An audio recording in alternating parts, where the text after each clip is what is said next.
Palestina. Di sekitar antum ada muslimah Palestina, istri Bang Onim.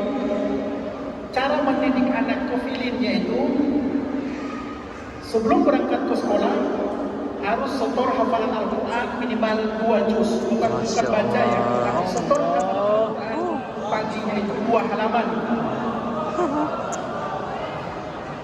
Itu jangan lupa setelah pulang mana dari surga harus menyetor hafalan baru juga. Jadi dalam satu hari itu 4 halaman Al-Quran yang bukan dibaca tapi dihafal oleh Filin, yang disetorkan ke ibunya, disaksikan oleh Bang Onim. Itu kan sudah jelas bahwa landasan yang ditarbiyakan atau dididik oleh muslimah Palestina itu tidak jauh-jauh dari ayat suci Al-Quran.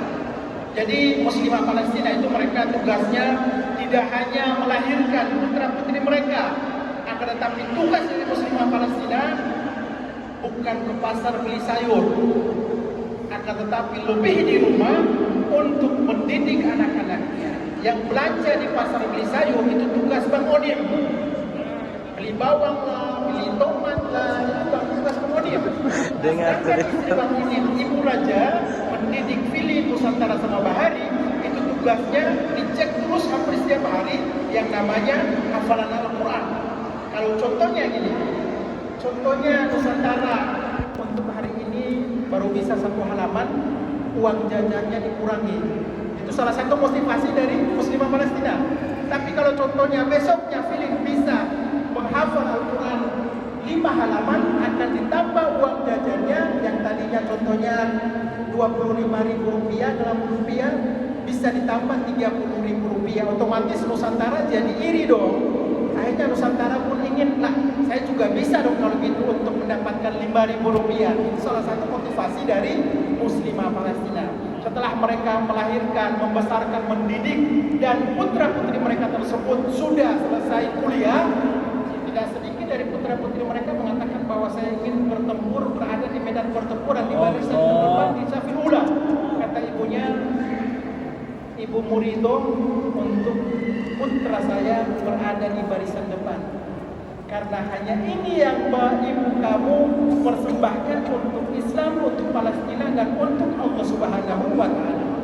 Jadi tidak selesai brojol melahirkan, mendidik anak, membesarkan, dan juga menyembelahkan, memuliakan, putra-putrinya meminta ridho, wahai ibu, saya sudah usia 18-17 tahun, minta ridhomu ya ibu Umi untuk saya mengangkat senjata berada di barisan depan.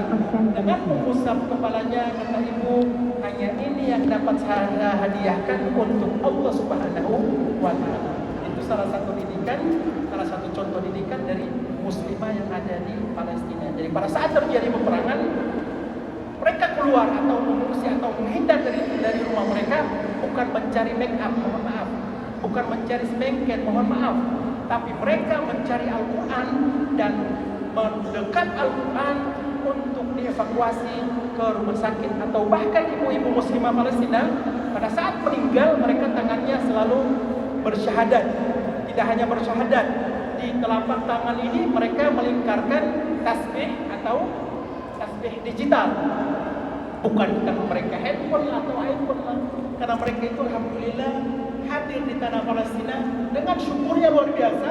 Mereka dipilih oleh Allah Subhanahu wa Ta'ala tinggal di Palestina, membesarkan putra-putri mereka, mendidik anak-anak mereka untuk berjuang di hadapan para penjajah Zionis Israel. Seperti itu. Jadi mohon maaf bukan mengucilkan umat muslimah yang ada di luar sana ya, tapi dengan apa yang saya lihat itu kualitas dari ketakwaan muslimah Palestina itu, ini mereka setengah malaikat apa setengah manusia.